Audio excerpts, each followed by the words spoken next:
Breaking News, CNN. Gente, eu peço desculpas ao senador, peço desculpas à Thaís e com muita tristeza eu informo agora, às 3h57, que o rei Pelé nos deixou. Pelé faleceu aos 82 anos, ele é o maior jogador de futebol de todos os tempos para o Brasil e reconhecido assim mundo afora. Ele travava uma batalha longa contra um câncer que se iniciou no cólon. O Pelé depois viu esse câncer avançar. Ele estava internado no Hospital Albert Einstein, em São Paulo, há quase 2 meses. Ele passou o Natal internado com a família ao lado, né, do Pelé.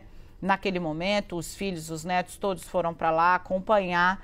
E hoje, infelizmente, dia 29 de dezembro de 2022, o mundo perde um dos mais talentosos, especiais atletas de toda a sua história e certamente da história do futebol. Ele está no panteão dos grandes nomes. O Pelé, como eu disse, nos deixa aos 82 anos, era um jogador de inspiração mundial. O Brasil ganhou, com o auxílio dele, 3 Copas do Mundo.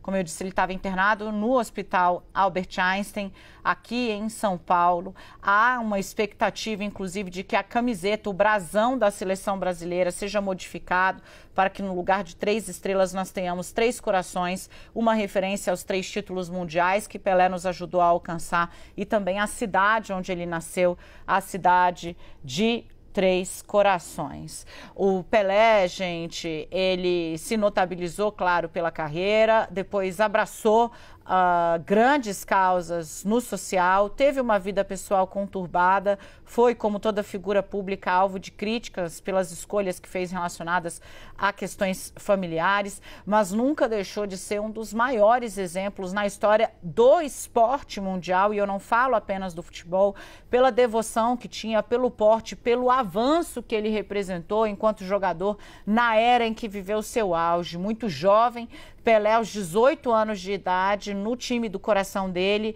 o Santos. O Pelé apaixonou todos os cronistas de futebol, mostrando um desempenho e, acima de tudo, uma consciência do que era capaz de fazer com o corpo e, principalmente, de quanto ele poderia jogar, com quanta altivez ele poderia jogar, que Nelson Rodrigues, um dos maiores cronistas da nossa história, já naquela época, com ele, aos 18 anos de idade, cravou que Pelé se portava como um rei e percorria o campo de futebol como quem carrega um manto sobre as costas. Pelé nos deixa hoje, então, portanto, aos 82 anos. Ele falou com a CNN em março de 2020 e disse que nunca pensou que seria grande.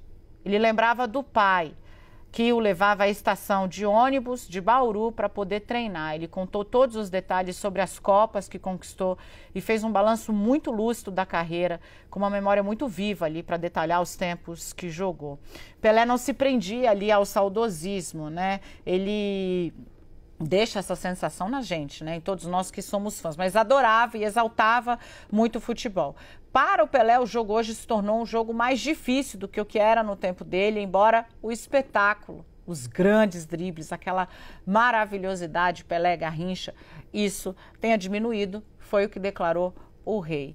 Pelé disse à CNN naquela época que todos esqueceram ali o Edson Arantes do Nascimento e que Edson, na verdade, era ele. Aliás, o Pelé se notabilizou por falar dele próprio na terceira pessoa, numa prova, né, que havia feito uma separação da pessoa física e da jurídica. Ele disse, olha, quem paga as contas, quem sofre e quem chora é o Edson Arantes do Nascimento. O Pelé tinha as regalias de ficar só com o espetáculo. Pelé, ele dizia, era o filho de Deus que ele pôs pra gente tomar conta. Bom, Edson Arantes do Nascimento, ele, o grande rei, nos deixou.